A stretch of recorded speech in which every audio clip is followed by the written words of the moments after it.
Hi, and welcome to another episode of About the Authors TV. I'm your host, Jake Brown.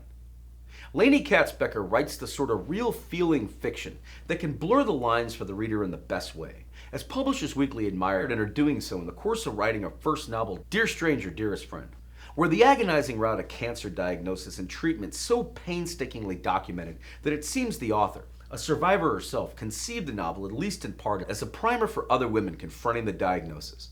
This useful and humane function contributes to the book's appeal as an informative, realistic tale of the evolution of a friendship. Her more recent release, In the Family Way, the Jewish Book Council's champion as a necessary and moving reminder of the evolution of women's rights in the U.S. It highlights the importance of education and community and fostering women's empowerment. And she joins us today to talk all about it. Laney, welcome to the show. Hi. Growing up, what could we have found you lost in the pages of as you were first absorbing the world of storytelling? Oh, yeah. I'm considerably older than you if you're an 80s child. So no, mine was traditional. I I'm one of these people who did not grow up in a family where I saw everybody reading all the time. In fact, I'm trying to remember, I don't even think we had a library in the house. I do recall that we had story time occasionally at bedtime.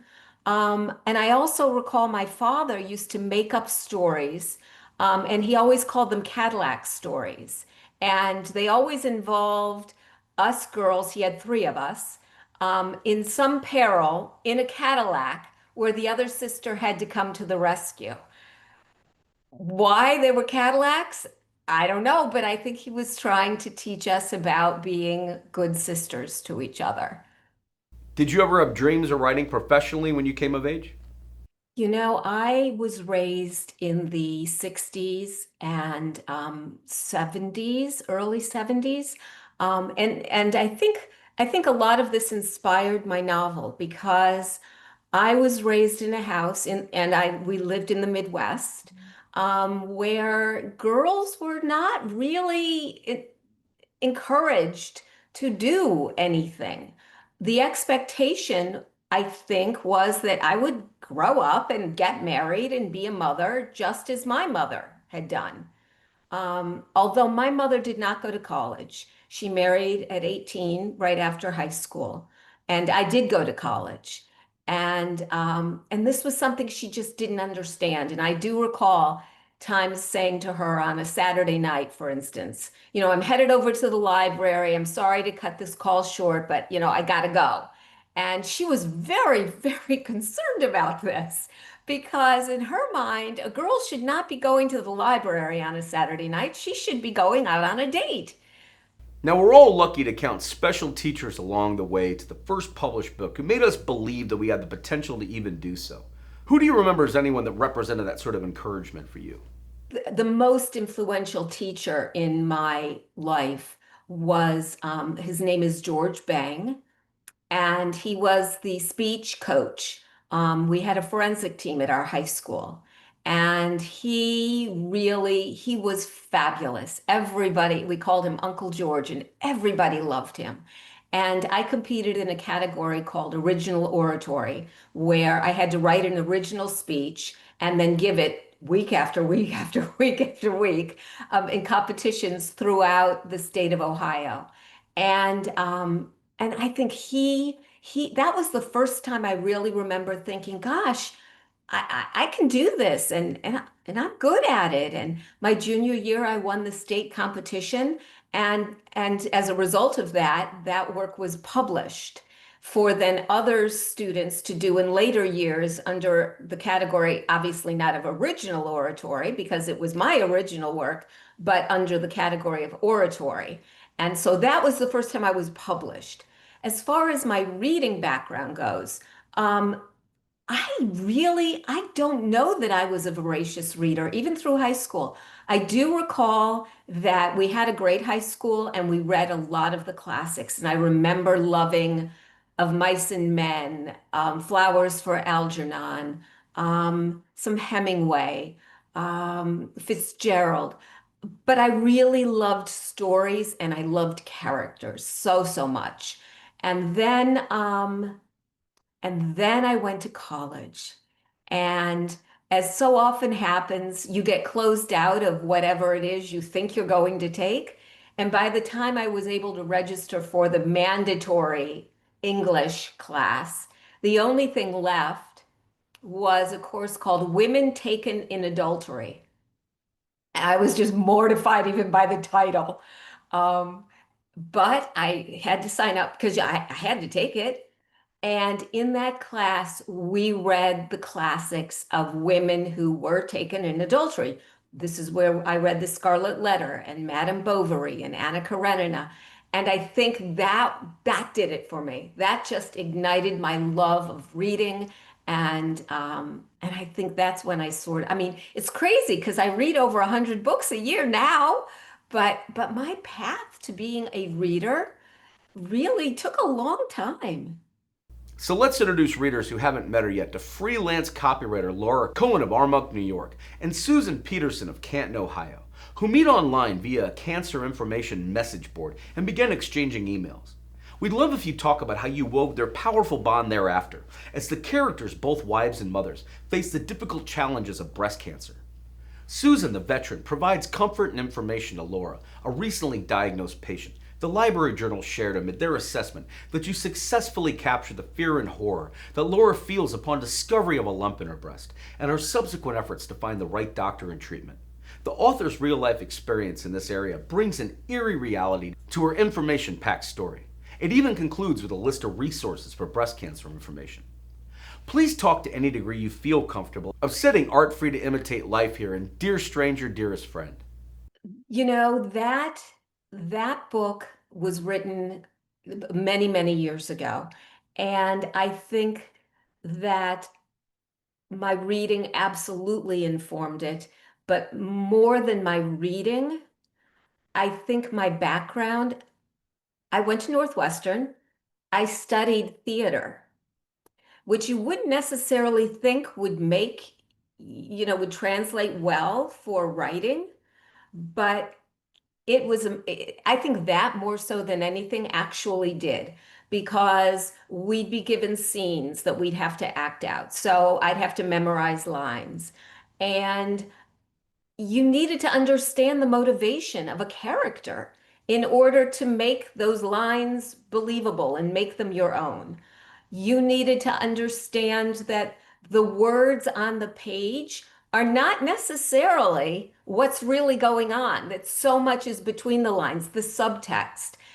As an actress, you constantly are looking for what isn't being said, or what are they saying? Why, when something tragic happens, are they laughing? When you would think maybe they should be all crying or screaming. Um, Physicality, people and how they move and act and how they even walk can sometimes inform you about who someone is. And then, of course, there's always the whole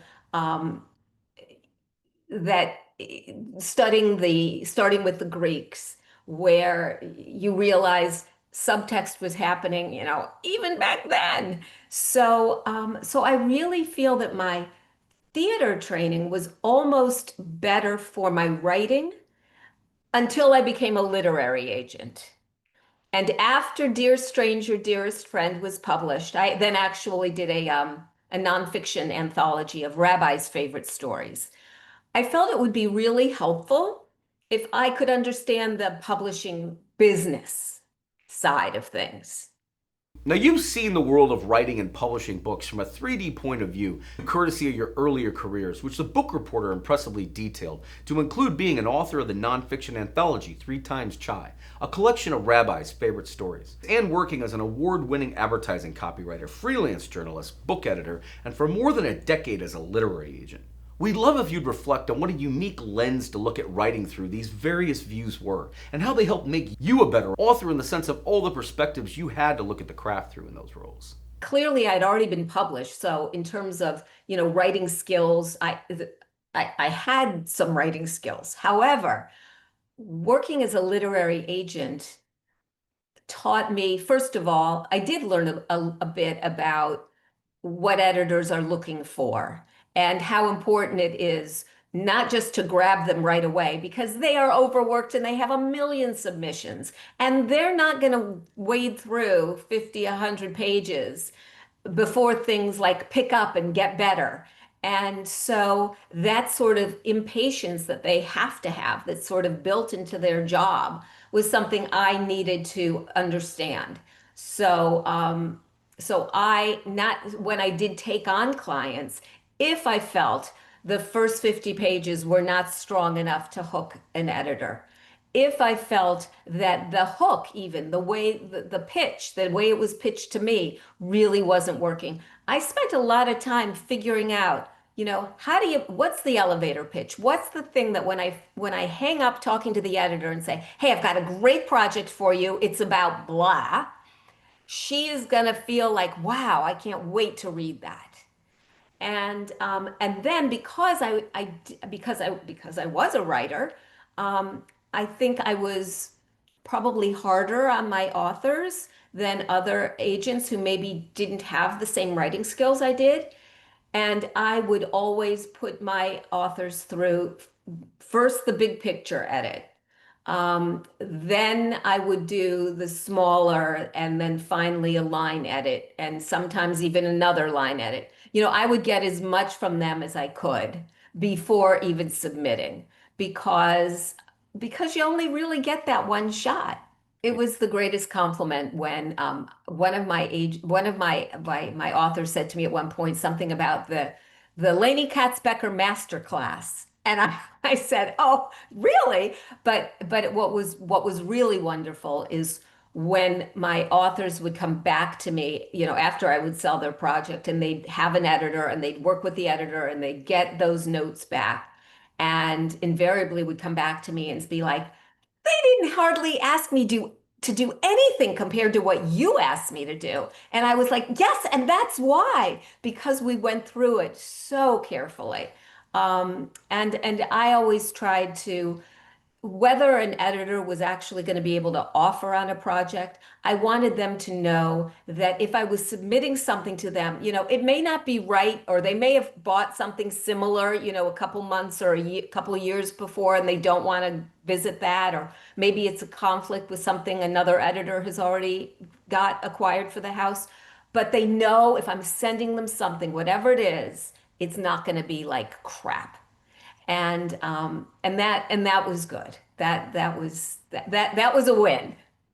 So some would say prior to Roe v. Wade being overturned in the 2020s, in the wake of Me Too, that the 2020s wave of feminism was alive and well. But then that extremely controversial Supreme Court decision came down in 2022 and flipped time back into the distant past where women's reproductive rights were concerned. In your case, we understand that you were inspirationally dispatched back to 1965, where sisters Lily and Rose are both happily married. The wife of an obstetrician and the mother of a toddler, Lily's pregnant and content to be a doting housewife. But she's embraced this traditional female role so fervently, she lacks the curiosity to imagine that the other women in her circle might want to make different choices. Lily's sister Rose has a college degree and works as a teacher outside of her home, but Lily has a difficult time understanding why Rose wouldn't want to give up her job and become a mother as soon as possible. Meanwhile, the women in Lily's weekly canasta group face various challenges of their own, including infertility and unwanted pregnancies, as does Betsy, a pregnant 15-year-old girl who Lily has taken in as part of a program with a local home for unwed mothers. Before we dive any deeper into the implications of this situation for all parties who become involved, take us back, please, to the moment that you first felt creativity calling, demanding that you take the fury you were feeling inside and light a fire with it on the page through these voices. When I retired from being an agent, my colleague said, "So are you going to go back to writing?" It's like, God, no. Now that I know how the sausage is made, I don't think I want to do that. I think I'm going to just retire and spend some time with my kids and my grandkids and play more tennis and have a good time. And then the Supreme Court came down with the Dobbs decision, which basically did away with Roe v. Wade. And my husband and I were watching the news one night, and they were covering a protest. And there was an older woman who was carrying a sign that said, "I can't believe I have to protest this shit again." And next to her was a much younger woman, probably in her 20s, And she was carrying a sign that said, "We cannot go back." And I was like, "You don't even know what that means. You're too young to understand what it was like." And then, it occurred to me, during the time it mattered to me, Roe was already the law of the land. But it surely wasn't, when my mother was a young woman. And because I have a curious mind, I started just doing some research about other restrictions on women, women's rights, women's bodies. And I was like, man, somebody really needs to write a book about this. And I did more and more. And as I've told you, I'm a huge reader. So the book I envisioned, I knew was not out there. And I was like, somebody really needs to write a book about this. And I realized I was that somebody. And sat down and I started writing. At its heart, In the Family Way is a story about the friendship between a group of suburban housewives and a 15-year-old unwed mother, and how they have to be there for each other, to support each other, to get through life's challenges, societal restrictions, marital issues, and pregnancies, both wanted and unwanted. And so I knew if I wanted to write about friendship, I had to have a way to get these women together regularly. I knew bridge was very popular back then, but I don't know how to play bridge and it seems very complicated. And I had my hands full just researching the time period. I didn't need to research how to play bridge. And Mahjong seemed too either very Jewish or Asian, and I wanted something that was broader. And canasta was not only played then, as was euchre, but canasta is becoming very popular again. And I thought that would be then perfect because it would get them together. It was true to the time period, but it would also hold a little appeal for younger women or middle-aged women who now have more time on their hands and are looking to do some social things. And so it became a Tuesday canasta game. Well, In the Family Way is narrated by three different voices, all female. Lily Bird is the first one. She is a housewife. She married right after college. No, she married right after high school. She did not go to college. She is married to a nice Jewish doctor, and they have an almost 2-year-old little girl. And Lily is in the family way with her next one. She has another bun in the oven, which is how Lily would say it because she's very much a prude. And she's uncomfortable saying certain things like pregnant, which was true to the time period. So that's Lily Berg. And then her sister Rose is another narrator. Rose is Lily's younger sister. Unlike Lily, Rose did go to college. She now works as a teacher. She teaches second grade and absolutely loves her job. When the novel opens, she has been married a little over a year. And while she loves and adores her husband, married life is not at all what she anticipated. And then my third narrator is Betsy. She is 15 years old. She finds herself in the family way. She was living with her family in Kalamazoo, Michigan, when she discovers she's pregnant, and her mother rushes her out of town to Akron, Ohio, to a home for unwed mothers, and tells Betsy that she is not to tell anybody where she's going other than she has a sick aunt that she needs to go help take care of. And this is the excuse she gives to her best friend as to why she's leaving high school in the middle of the year. So when she winds up at the home for unwed mothers, she discovers that the home is overflowing with girls who are in trouble. And so the home has reached out to the local community and asked residents if they would consider taking in a girl to help around the house, maybe help with babysitting, and they stay with that family until they get close to the time where their due date, when they're ready to deliver. And that's how Betsy winds up living with Lily Berg her doctor husband, and their 2-year-old daughter. Now, when you hear dialogue traveling back and forth between Lily, Rose, Becca, and say Betsy, how alive are those personalities in your mind? Do you tend to hear the dialogue in individualized voices, even maybe seeing them conversing back and forth? You develop such an ear for dialogue when you have to read other people's words. And then the other thing that really I think helped me develop a good ear for dialogue is my first job after college. Well, my first job after college was a secretary because I was female, and this is how it was. But I was an advertising copywriter before I was an author, and I used to write radio spots. And in the radio spots, people would talk. So again, they have to, there's the dialogue and they have to be able to communicate. So really, so much of what I had done at the time, I didn't recognize it as such, but it was preparing me to write dialogue. Please shed a bit more light, if you would, on the home Betsy's being sent to for single mothers and the host families like the Bergs who took in teenage moms back on the time you set this story in and what their motivations were in doing so. During that time period, when girls entered these homes for unwed mothers, they really were going in and they could not keep the children, the babies they had. That era is called the baby scoop era because literally they came in, they like took babies.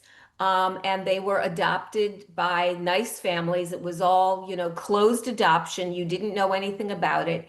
And I read a lot of nonfiction accounts of girls who were in that situation. And if they had a change of heart, if they were like, maybe I want to keep the baby. First of all, there was such it was an embarrassment to your parents.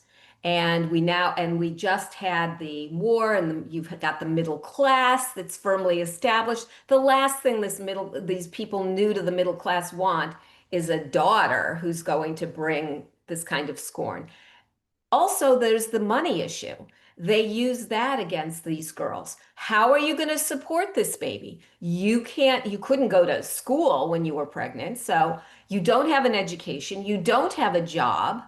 How are you going to pay back the maternity home for the cost of your living there, which would have been picked up in other ways? Sometimes it's charity, sometimes it's parents, but there were so many obstacles and barriers so the choice of keeping a baby was really not a choice.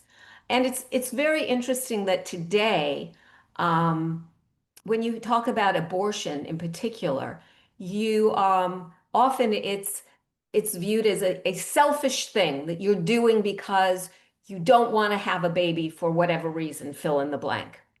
Back then, it was exactly the opposite. If you were a young girl, unmarried, and you wanted to keep the baby, that was the selfish thing to do. Because what kind of a life are you going to provide for this bastard child? And there's going to be scorn in society, and you won't have money to take care of it. So it's very, very different than it was. I think I used a I used a neighborhood that I grew up in as sort of my touch point. Um, because the homes were very close together. As I said, I grew up in the Midwest, very different vibe than city life, which is why I chose to set it in the Midwest. Um, and I really just thought about what matters what matters to people. How much community is there when you have to rely on your neighbor? Do you have to lock your house or do you feel safe?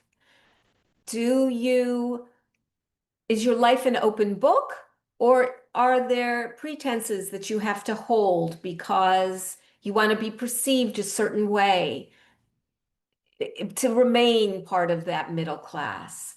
The kinds of questions I think inform character, and then character leaks back into that atmosphere because how they behave is so much, it's dictated by the time, the space, the place, right?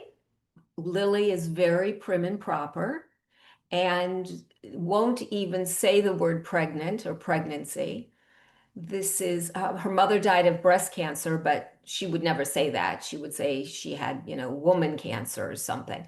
Um, and she, when Betsy comes into their home, Betsy's very naive. She's not even quite sure how she got pregnant. She didn't have sex education in school. This wasn't really a boyfriend. It's something that sort of just happened. And she asks Lily about some of these things, like why is this happening? Or how is this happening? And Lily is forced to either remain who she is and how she is, or to look at this girl who she gets to know more and more, who has come into her home, that she just assumed would be an extra set of hands, but somehow she starts a little bit at a time to open her heart to her and has to come to grips with, if this was my daughter, how would I want someone to talk to her? So as Lily begins to blossom and grow, so does Betsy. Then there's the notion that, Betsy's away from home. Betsy doesn't have any friends. Betsy gets to know the Canasta women because they live in the neighborhood. And when Christmas is coming, she remembers she's 15 and her mother sends her maternity underwear because her old underpants don't fit her anymore. And this is when Lily says, maybe everybody could look around their home and see if there's something that maybe you want to give. It's an evolution. And while that evolution is taking place just based on relationships, Betty Friedan's book, The Feminine Mystique, has recently published. And that's like almost contraband. And this housewife reads it and starts to feel a little like, yeah, is this all? Is this it? I cooking and cleaning and raising this is it, huh? And then she shares the book with others and they talk about it. So they too have an opportunity to grow and to change and to reflect and to question. And to me, that's the most interesting part about when you write a book, that your character can start here and how are you going to get them there? Because it's not interesting if they don't change. It's not interesting if they don't grow, or how they're going to be surprised and how I'm going to be surprised by what happens. Did you have any sort of organizational method for keeping track of the tapestry you were weaving here between Lily Rose and Betsy's stories, individually and ultimately collectively? And it's very linear. I will write and allow the characters to inform sort of where they're going, what they're thinking, and then with a sense, but not always sure of where I want to end up. And then around the halfway point, I give myself permission, if I'm dying to do it, and I usually am, to write the ending. And then I go back to the middle or where I stop, and then I continue to write.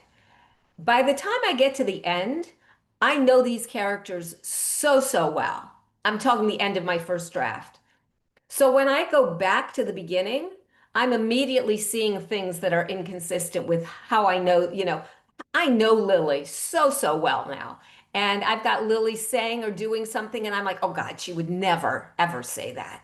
And so now I'm starting to revise because by having gone through the whole thing, I know her so well that I can go back and make these adjustments that make her true to herself. And then the same thing is happening with Rose, and the same thing is happening with Betsy. But it's only by going through that whole thing that I know, okay, now at the beginning when I started and I didn't know them so well, I got to make some serious changes. In describing how restrictively controlled life actually was for women back in the 1960s, book riots reveal that in 1965 America, women couldn't open their own bank accounts, didn't have their own credit cards, or even sign their own leases. Divorces were difficult and abortions were illegal. Please give us a sense of what it was like to walk through that world as if it were normal. as I said, I started with researching what was going on with women in 1965 before I ever did any writing. And this is where some of the things like sort of jogged my memory that, oh yeah, I knew about that. Um, and then other things were brand new to me. So I learned how in 1965, a woman couldn't get a credit card in her own name. She could not sign a lease or a mortgage without her husband co-signing. You could not get a prescription for birth control unless you were married. There was no fault divorce. It was scandalous and it was very difficult to get a divorce. And obviously, abortion was very dangerous as well as illegal. So I started, just like I said, researching and reading about the time. And I had an idea in my mind of the kind of story I wanted to write. So I looked for more of that. I read nonfiction books. I watched some documentaries because 1965 is historical fiction technically, but it's the recent past. And I recognized that there would be some women reading this book who actually were coming of age then and had some memories. I was much younger, but not so young that many of the things didn't carry over into the later 60s and early 70s. 65, though, was definitely before the women's movement took flight and Roe was illegal. And that was my jumping off point. And then I would start writing, and there were times where I'd get stuck and think, wait a minute, did they have that then? Or did they say that then? And then I leave my Word document, go into Google it, and hope not to get sucked down the rabbit hole, that I'd find something that was interesting. And then it just caused me to, but I really did try to be disciplined in that regard so that I did the research before and little things during. And then I think I had another place where I had to stop and do a deep dive yet again. And then that's how the research happened. Now, Betsy's stay was only supposed to last about 6 months here. Did you wrestle over how that visit would wrap up without giving the ending away? I've not, as a reader, I'm not a fan of books that have a sequel or series books. I don't even think I ever represented an author who wrote a series. It's just not something that speaks to me. And I've got that my editor has my next book. And even though it is also set in the recent past, and even though the women's movement is a big part of it, women's rights, it's definitely not a sequel. I felt like I, s- I have a point of view. Otherwise, there's no reason for me to write this. I told you how I came about the idea. And I feel like I have a story to tell. I have an idea. And I guess, yes, I have an agenda. And that's why I'm writing it. And then I've done it, right? So I don't feel a need to then do it again. Now, is that not, who knows in 5 years if there's not going to be an itch where I go back and think, gee, I wonder what happened to, this character or maybe that minor character. I know never to say never, but I feel like when I'm writing, I want to tell the story. And then I've told the story. But as far as spoilers go, I got to tell you, I don't even read jacket copy on the book anymore. I read that first paragraph that gives me the whole like capsule of what it's about, and I stop. And I don't read any reviews. If there's a review about it that I want, if I, that I want to read, and my husband's old school, so he actually gets the New York Times delivered. So I'll rip it out of the book review section. Um, I will read it after I've read the book. I just find they tell you the whole plot, and then I'm waiting, and then I'm like, was this not well paced? Or was this not well paced because I knew what was coming and I was waiting for it to happen already? What do you enjoy after spending so much time with a story like this about setting it free out into the world? My first book was published. I was quite young. I think I wrote letters to 5 or 6 agents. I had one agent come back and say, I love it, I want it. She submitted to 7 editors. One of them came back, I love it, I want it. And I never fully appreciated how hard it is to get a novel published. It just wasn't that difficult for me at that time. Through my more than a decade of being a literary agent, boy, it's hard. And there was nothing, the best part of my job was when I took on a debut author and we worked and we worked and we worked and we revised and I sent it out. And whether it was an auction or just an offer, but it was sold. And to be able to pick up the phone or send an email off on pub day to that author and say, soak it all in. You might write 50 books, but there's never, ever again going to be your very first pub day. And enjoy every second. And I never did that. I didn't appreciate it. Now a lot of time has gone by, and I've had a lot of different experiences, primarily as a literary agent. I recognize how really special this is. And I am so looking forward to tomorrow and the celebration because there are too many bad things that happen and it's you got to celebrate the wins. You just gotta. Finally, what is your advice, having been one for a decade, for an author looking for the right literary agent, in terms of, for example, finding the right fit versus signing with the first one who offers you representation, and beyond in building a long-term successful relationship with one? It is not a race, it is a marathon. And if this is what you love to do, thank God that you can do what you love to do. And you're going to have to find other barometers by which to measure your success. I would tell writers not to give up. Keep querying agents. Keep on, keep on, keep on. Go to writers' conferences. Try to figure out, is there something with your query letter that's a reason that you're not getting traction? And when I took on a client, I took them on because I believed in them and I believed in their project. And it was great when everything just went easily and smoothly, and I had a big auction and everybody wanted the project. But there were times, 2 of them that come right to mind. One where I had to submit to over 30 editors and finally found a home for the project that wound up making the New York Times bestsellers list. It, it just happens. Um, the other thing that I think sort of reinforces this. It's a business of opinions. Most agents, they have so much, they're so inundated. And they have interns and other people who read things in the slush pile. That was never something I could do.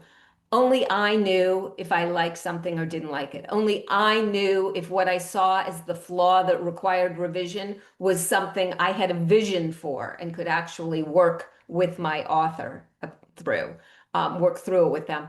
And I think that helped me also as an author, because when my editor says to me, in her notes with track changes, that she wants something changed, or she's suggesting something be changed, or she's telling me how she thinks it should be changed, I now know better than just dismiss her. I may not like her solution, but if she's got a problem with that, chances are somebody else is going to also have a problem with it. So I need to get to the root of, why is she asking me for the change? If I don't like her solution, what solution can I come up with that's going to at least fix what she's flagging? And I think as an author, that's constantly your job. You don't have to like and agree with everything your agent says or what your editor says, but stop and think about, these are industry professionals. Why are they throwing up the, hey, wait a minute here? Because there's typically a good reason for it. And try to be open to that. And I think that has helped my writing, because maybe in my first book, as I was writing something and I sort of knew it wasn't quite right, if the editor didn't pick up on it, I was willing to sort of let it go. I don't do that anymore. I don't send it to my editor while it's still bugging me. I find a solution, and then I see if she comes back and says, whatever you were trying to do here, not working. Or if she says, "Oh, I really like what you did here." Laney, it's been wonderful talking today. Thanks so much for taking out time to be on About the Authors TV. Appreciate Thank it. you. I had a great time. It was a blast. Likewise.